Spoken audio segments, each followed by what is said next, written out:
నీళ్ళు వర్షం ఎక్కువ వచ్చినా పీల్ చేసుకుంటుంది, తక్కువ ఉన్నప్పుడు పీల్చుకున్న దాన్ని మళ్ళీ వేరు కదిలిస్తారు. ఎందుకంటే ఇప్పుడు ఇందులో నేను వేస్తున్నా.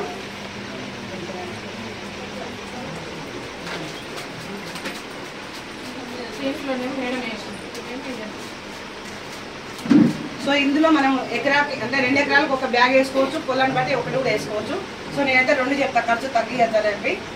ఎకరాకి ఇది వేసినాం అనుకోండి, ఇది కలిపినాము. మామూలుగా ఎప్పుడంటే క్లబ్ వేసిన తర్వాత కల్టివేటర్ కొడుతుంటాం, అంటే కిందికి మీద మళ్ళీ కలపాలి కదా.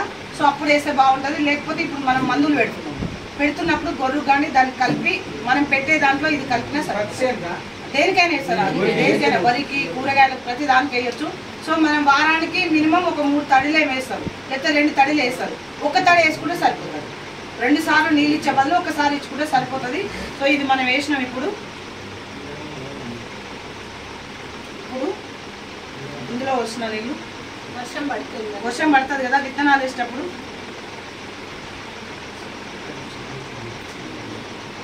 ఇప్పుడు ఇందులో వచ్చిన నీళ్ళు ఇంకొన్ని, ఎందుకంటే ఇందులో పెట్టినప్పుడు ఇందులో విత్తనాలు మొలుస్తాయి, ఎందుకంటే పీల్చుకుంటుంది. ఇంట్లో మొలుస్తాయా?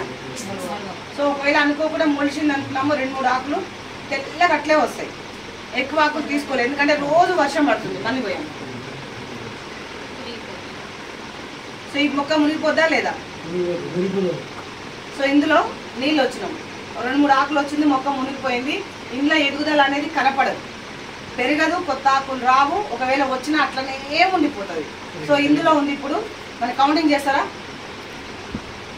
1 2 3 4 5 6 7 8 9 10. సో తొందరగా ఎన్ని వాటర్ వచ్చినప్పుడు ఇందులో తెలుస్తుంది.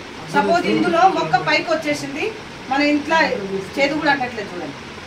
సో చాలా ఈజీగా మనం రెగ్యులర్గా మందులు కొట్టుకోవచ్చు, పొలంలో దిగొచ్చు, అది పని చేస్తుంది. అనుకోకుండా వర్షం వచ్చింది, 1-2 రోజులు అట్లే కొట్టింది, 2 నెలలు తర్వాత వర్షం ఆగిపోయింది. సో వర్షం ఆగిపోతే ఈ పొలం ఎట్లయితుంది? నీళ్ళలో ఉన్న పొలం ఎట్లయితుంది? గట్టిగా అయిపోతుంది. ఇంకా ఆల్రెడీ 2 నెలలు టైం అట్లా తీసుకుంది కాబట్టి దానికి అంత ఉండదు. సో ఇది ఏమవుతుంది తెలుసా? ఈ బబుల్స్ లాగా ఉన్నది పోయి వేర్లకి లోపలికి ఇచ్చిన కదా. సో వచ్చిన నీళ్ళు భూమిలో 9 ఇంచుల నుంచి లోపలికి పీల్చుకొని అట్లే ఉంటుంది, వేర్లకు పట్టుకొని ఉంటుంది. ఆ తడిని ఈ వర్షం రావట్లేదు కాబట్టి మళ్ళీ వేర్లకు అందిస్తూ ఉంటుంది, కరుగుతుంటాయి ఇది. సో ఇది కరిగి ఐస్ క్యూబ్ లాగా కరిగి కరెక్ట్ పూత వచ్చే టైంకి ఇది వర్షం ఆగిపోయింది అంటే ఎట్లుంటుంది సార్? మొత్తం రాదు. అదే పూత వచ్చే టైంకి ఇది మంచిగా వేర్లకు నీళ్ళు అందించినప్పుడు పూత అట్లే నిలబడదు. సో అట్లే నిలబడుతుంది. కాయ సైజున్నా ఏదున్నా చాలా ఈజీగా వచ్చేస్తుంది. ఇంకొకటి ఇది నీళ్ళు అందిస్తుంది. మనం ఆల్రెడీ కొన్ని కెమికల్స్ చేస్తూ ఉన్నాం, వేయడం వల్ల అది లోపలికి పొరలాగా కట్టుకోపోయిందని చెప్పిన, కానీ మనది లోపలికి వెళ్ళిపోయింది కాబట్టి అందులో నుంచి ఉన్న బయటి కెమికల్లో కొన్ని మంచిగా ఉంటుంది, దాన్ని కూడా మళ్ళీ బలానికి పూర్తిగా అందిస్తుంది. ఇంకొకటి ఎగుడు దిగుడు ఉంటాయి కొన్ని పొలాలు. సో ఒక గడ్డ మూలలకి మడికట్లు కానీ ఏదంటే మూలలకి కలవదు. సో ఎగుడు దిగుడు ఎత్తు పల్లాలు ఉంటుంది కాబట్టి మన ఆక్వాజెల్ చల్లితే సమానంగా అవుతుంది సార్. పొలం అంతా సమానంగా అవుతూ ఉంటుంది, ఒక్కసారికి కాదు. మనం రెగ్యులర్గా వాడుతుంటాం కాబట్టి కొద్ది రోజులు వచ్చేసరికి ఫ్రీ అయిపోతుంది.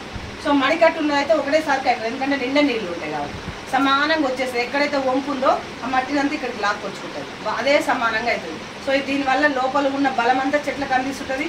వాటర్ని ఎక్కువ తక్కువ వచ్చినా కూడా అడ్జస్ట్ చేసుకుంటుంది. ఇంకొకటి 100% పెట్టకుండా ఈజీగా తయారవుతుంది. సో ఇది ఎక్కడ లేదు, చాలామంది పెస్టిసైడ్ షాప్లో తీసుకోవే కూడా అమ్ముతున్నారు. బాగుందా లేదా? సో ప్రతి ఒక్కటి మిరాకిల్ ప్రోడక్ట్ సార్. సో రైతు రాజు కావాలంటే, ఖర్చు తక్కువ పెట్టుకొని ఎక్కువ దిగుబడి తీసుకోవాలంటే వాడుకోవచ్చా లేదా? సో ఇంత మంచిగా ఉన్నాయి కాబట్టినే ఇలాంటి లీడర్స్ అందరూ కూడా ఇంట్లో ఖాళీ కూర్చొని చదువుకోలేను, చదువుకున్న వాళ్ళు ఎవరి మీద ఎందుకు ఆధారపడాలి, ఫ్యామిలీకి సెక్యూరిటీ ఇవ్వాలి, నన్ను నేను ప్రూవ్ చేసుకోవాలని చెప్పేసి ప్రోడక్ట్లో దమ్ముంది కాబట్టినే బయటకెళ్ళి. ఇందులో దమ్ము లేకపోయినా సక్సెస్ కాలేకపోతే ముందుకు వచ్చి మాట్లాడాలి. సో మీ అందరూ వాడుకోవాలని చెప్పి మనస్ఫూర్తిగా కోరుకుంటూ, బిజినెస్ చేయాలంటే మాత్రం నెక్స్ట్ మీటింగ్కి రండి, ఓకేనా?